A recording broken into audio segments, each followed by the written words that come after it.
तो हेलो दोस्तों, स्वागत है आपका एक नई वीडियो में। तो फाइनली दोस्तों, आज हम बात करने वाले हैं जेएनयू को हॉस्टल अलॉटमेंट प्रोसेस के बारे में। ठीक है, तो जेएनयू का जो हॉस्टल अलॉटमेंट होता है वो किस तरह का होता है, क्या क्या चीज़ें उसमें करनी होती हैं, आज हम उसके बारे में डिटेल में बात करने वाले हैं। काफ़ी लोगों को क्वेश्चन आ रहा था कि पोल साइंस वालों को कैसा मिलता है, बीटेक वालों को कैसा मिलता है, जो लोग इंजीनियरिंग के हैं उनका हॉस्टल में किस तरह से मिलता है। तो आज हम उसी पर डिटेल में बात करने वाले हैं। ठीक है, तो सबसे पहले मैं आपको बता दूँ कि हॉस्टल सभी को नहीं मिलता है। ठीक है, हॉस्टल सभी को नहीं मिलता। अगर यहाँ जेएनयू से जो है 50 किलोमीटर के दायरे में अगर आप रहते हैं, आपका घर है, तो आपको हॉस्टल नहीं मिलेगा। हो सकता है लास्ट में आप तक डॉर्मेट्री मिल जाए। ठीक है, तो इसलिए आपका जो रेजिडेंस होता है उसके प्रूफ के आधार पे हम लोगों को क्या मिलता है, यहाँ पे हॉस्टल मिलता है सभी को। ठीक है, हॉस्टल जो अलॉटमेंट प्रोसेस होता है यही होता है मेन।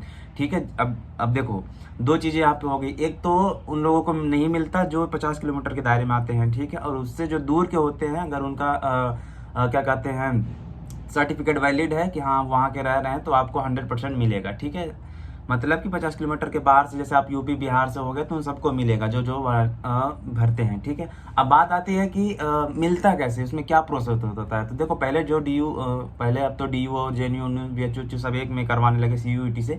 पहले सभी लोग अपना अपना करवाते थे, जैसे जेएनयू अपना एग्जाम करवाता था, डीयू अपना, तो वो फॉर्म में ही भरवा लेता था। ठीक है, और वही प्रोसेस अब भी है। जैसे अभी सीयूईटी आप पास करके आएंगे, जब रजिस्ट्रेशन करेंगे जेएनयू के लिए, तो हो सकता है आपको वहाँ पे फॉर्म में क्या कहते हैं भरवाया कि आपको हॉस्टल चाहिए या नहीं चाहिए। हम लोगों को, जब हम लोगों ने एग्जाम दिया था तो सेपरेट था, अलग अलग था, तो उसी समय हम लोगों से भरवा लिया था कि आपको हॉस्टल चाहिए या नहीं। तो हम लोगों ने यस मारा था। ठीक है, उसके बाद जब आप यस करेंगे, उसके बाद जैसे, और इस बार भी वही प्रोसेस है। ठीक है, जब आप लोग रजिस्ट्रेशन करेंगे तो उस समय आपसे क्या कहते हैं हॉस्टल अलॉटमेंट के बारे में पूछा जाएगा कि आप हॉस्टल लेना चाहते हैं या नहीं। ठीक है, उसी समय आप लोग भर दीजिएगा यस। ठीक है, जो लोग ने नो भरेंगे उसको फिर यहाँ पे काफ़ी चीज़ें करनी पड़ेंगी, इसलिए वहाँ पे आप यस करके ही हॉस्टल प्रोसेस के लिए तुरंत यस कर दीजिएगा। ठीक है, चाहे बाहर के भी हों तो भी यस कर दीजिएगा। ठीक है, जो लोग भी, मतलब जो लोग 50 किलोमीटर दायरे के अंदर में आते हैं वो लोग भी यस कर दीजिएगा हॉस्टल के लिए। जो लोग दूर के हैं उनको तो चाहिए ही। ठीक है, हालांकि अधिकतर लास्ट तक जाते जाते डॉर्मेट्री या फिर हॉस्टल अलॉटमेंट सभी को हो जाता है। डॉर्मेट्री होता है जहाँ एक रूम बड़ा सा होता है, उसमें कई सारे लोग रहते हैं। ठीक है,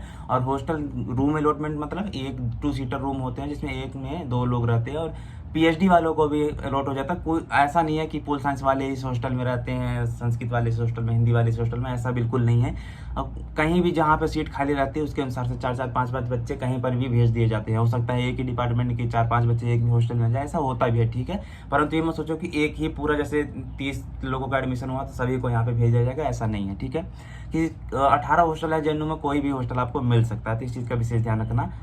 और हाँ, अब यहाँ पे मान लीजिए आपने जो वहाँ पे भर दिया, ठीक है, आपने वहाँ पे यस टिक कर दिया, फॉर्म भर दिया, फिर आपको जब जेएनयू आएंगे, आपका सिलेक्शन हो जाता है, तो आपको यहाँ पे क्या कहते हैं, जब वेरिफिकेशन के लिए जाएंगे तो वहाँ पे आपको 5 फॉर्म भरने पड़ते हैं। कई कई जगह के स्पोर्ट के, वहाँ पे हॉस्टल का भी होता है। ठीक है, सेंटर के लिए होता है, तो वहाँ पे आपको पता चल जाएगा।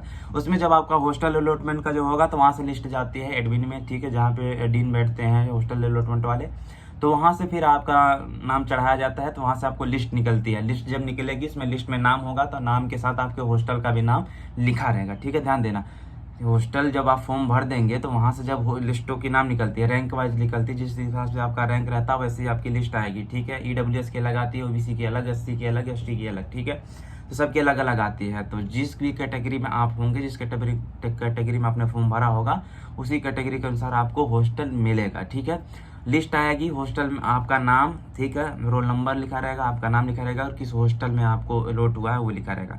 वो फॉर्म आपको वहाँ से साइन करवा के लाना है, हॉस्टल में देना है। हॉस्टल में किसको देना है, केयर टेकर को देना है।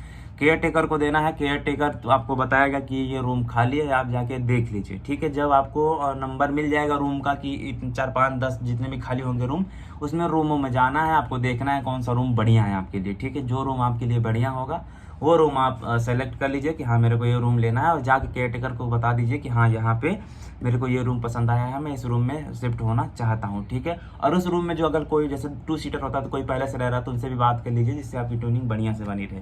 तो ये प्रोसेस होता है पूरा। ठीक है, और इसके बाद आपको क्या करना पड़ता है, हॉस्टल का फीस जमा करना पड़ता है। सिक्योरिटी 6,000 रुपये के लगभग होता है। ठीक है, तो 6,000 रुपये आपको तुरंत देने पड़ेंगे हॉस्टल के।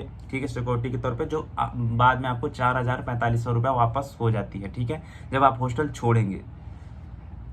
फिर से बता देता हूँ कि 6,000 आपको सिक्योरिटी के तौर पे देने पड़ते हैं। ठीक है, उसके उसमें से 4,000 आपको, 4,000 या 4,500 बाद में आपको वापस कर दिया जाता है जब आप हॉस्टल छोड़ेंगे। तो ये पूरा प्रोसेस होता है। उसके बाद आप अपने हॉस्टल में आ सकते हैं। अब बाकी बाकायदा यहाँ पे मेस वोस चालू हो जाता है। जिस दिन से आपको हॉस्टल यहाँ पे केयर टेकर अलॉट कर देगा उसी दिन से आपका मेस चालू हो जाएगा। मेस में आप जाके वहाँ पे बता दीजिएगा कि मेरा नया अलॉटमेंट है, मैंने ये रूम करवाया है, तो उस रूम पे जो लिस्ट आती है ना, उसके पास मेस में लिस्ट रहती है खाने वाला, तो उसमें ऊपर आपका नाम लिख देगा वो, उस पर आप रोज़ जाके वहाँ से साइन करके बाकायदा खा सकते हैं, ठीक है। अगर जब तक आप नहीं करवाएंगे तब तक आपको टोकन लेके खाना पड़ेगा, इसलिए वहाँ पे नाम लिखवा लीजिए, रोज़ जाके साइन कीजिए और खाना खाइए आराम से। तो यही पूरा प्रोसेस होता है। उसके बाद कोई दिक्कत नहीं होती हॉस्टल में। जब तक आपको 2 साल का अलॉटमेंट है 2 साल तक रहिए, 2 साल के बाद आपको छोड़ना है, कोई दिक्कत नहीं, मेस वो पूरा क्लियर कर दिया और हॉस्टल छोड़ सकते हैं। तो यही पूरा प्रोसेस था। नेक्स्ट इसमें भी कुछ भी आपको लगता है कि ये कैसे होता है कैसे होता है, तो आप क्वेश्चन करके पूछ सकते हैं। अगर मैं देखूंगा क्वेश्चन आप लोगों के तो आंसर जरूर दूंगा। Thank you so much all of you. Channel पे हमारे ना तो सब्सक्राइब जरूर कर लीजिएगा। मिलते हैं फिर किसी नेक्स्ट वीडियो में, तब तक के लिए आप सभी का बहुत बहुत धन्यवाद। Thank you so much all of you.